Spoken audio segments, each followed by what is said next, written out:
Hey guys, this is Jason, and I am reviewing The Little Mermaid 2023, directed by Rob Marshall, the director of Chicago, Pirates of the Caribbean on Stranger Tides, Into the Woods, and Mary Poppins Returns. And it is about a curious mermaid named Ariel, played by Hallie Bailey, who collects items from the human world and is very curious about it. And then she rescues Prince Eric, played by Jonah Hauer King, from drowning, and she starts to fall in love with him. And then Ursula finds out about that, and she comes up with her own evil schemes to trick her. Yes, we got another live-action Disney remake that no one asked for, but we got it anyway because money. And this time they're doing it for The Little Mermaid, and it's something I was not looking forward to because if you guys have been watching my channel for a while, then you already know how I feel about these live-action Disney remakes. The Little Mermaid is a very iconic Disney film. It's been loved by so many people in the past. It's a childhood favorite of mine and my family's, and I still think it's a really fun movie to this day. But Disney has already turned most of their iconic animated films into live-action cash grabs, and most of them sucked.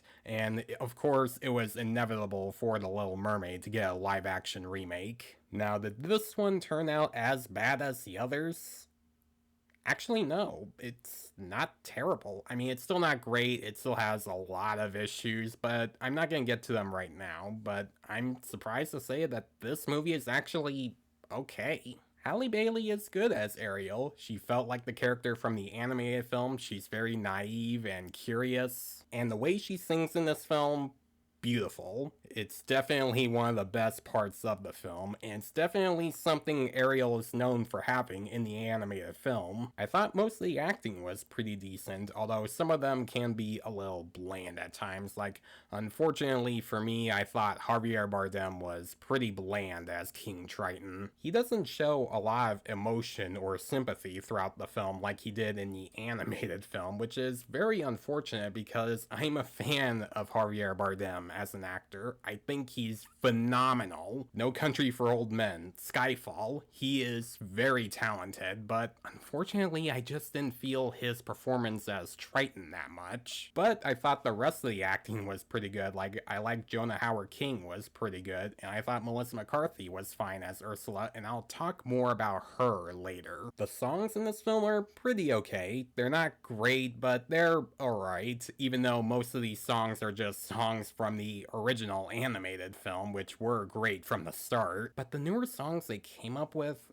not so much. I mean, they're not terrible, they're just pretty forgettable, and I won't be able to remember them after watching the film. But for me, the worst song in this film is The Scuttlebutt. I thought that song was very obnoxious and really annoying, and most of it is sung by Awkwafina, and I do think Awkwafina is a very talented actress, and she's very funny, but her song in this film just didn't work for me. And the one thing about this film that I will appreciate is the relationship between Ariel and Eric. I thought their relationship was one of the better parts of the film.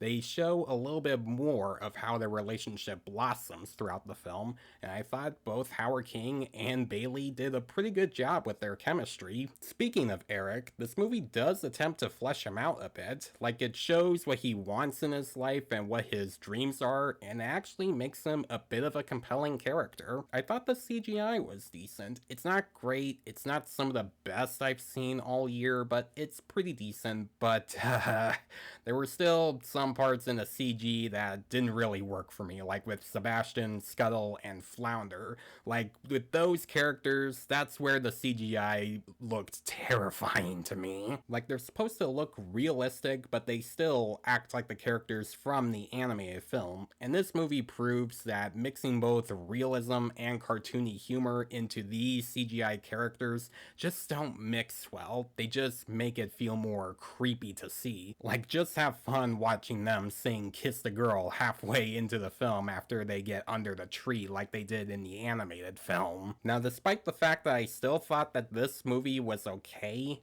I still can't deny that this movie is, for the most part, a copy and paste movie where it has scenes where you can already predict where they're gonna go or where the turns are gonna happen or when the nostalgia moments happen. Speaking of nostalgia, this movie does have quite a bit of that, like the kind where it feels like the movie's saying, hey, remember this from the original movie? Yeah, we're just gonna put that in here for you. Like, that's how it feels when the nostalgia stuff happens. But most of the nostalgia they go with just feels very rushed, like it mostly shows who Ariel is and why she wants to know more about the human world, and they say very famous lines from the anime film really fast just to move to the next scene where we're already seeing Ariel sing Part of Your World.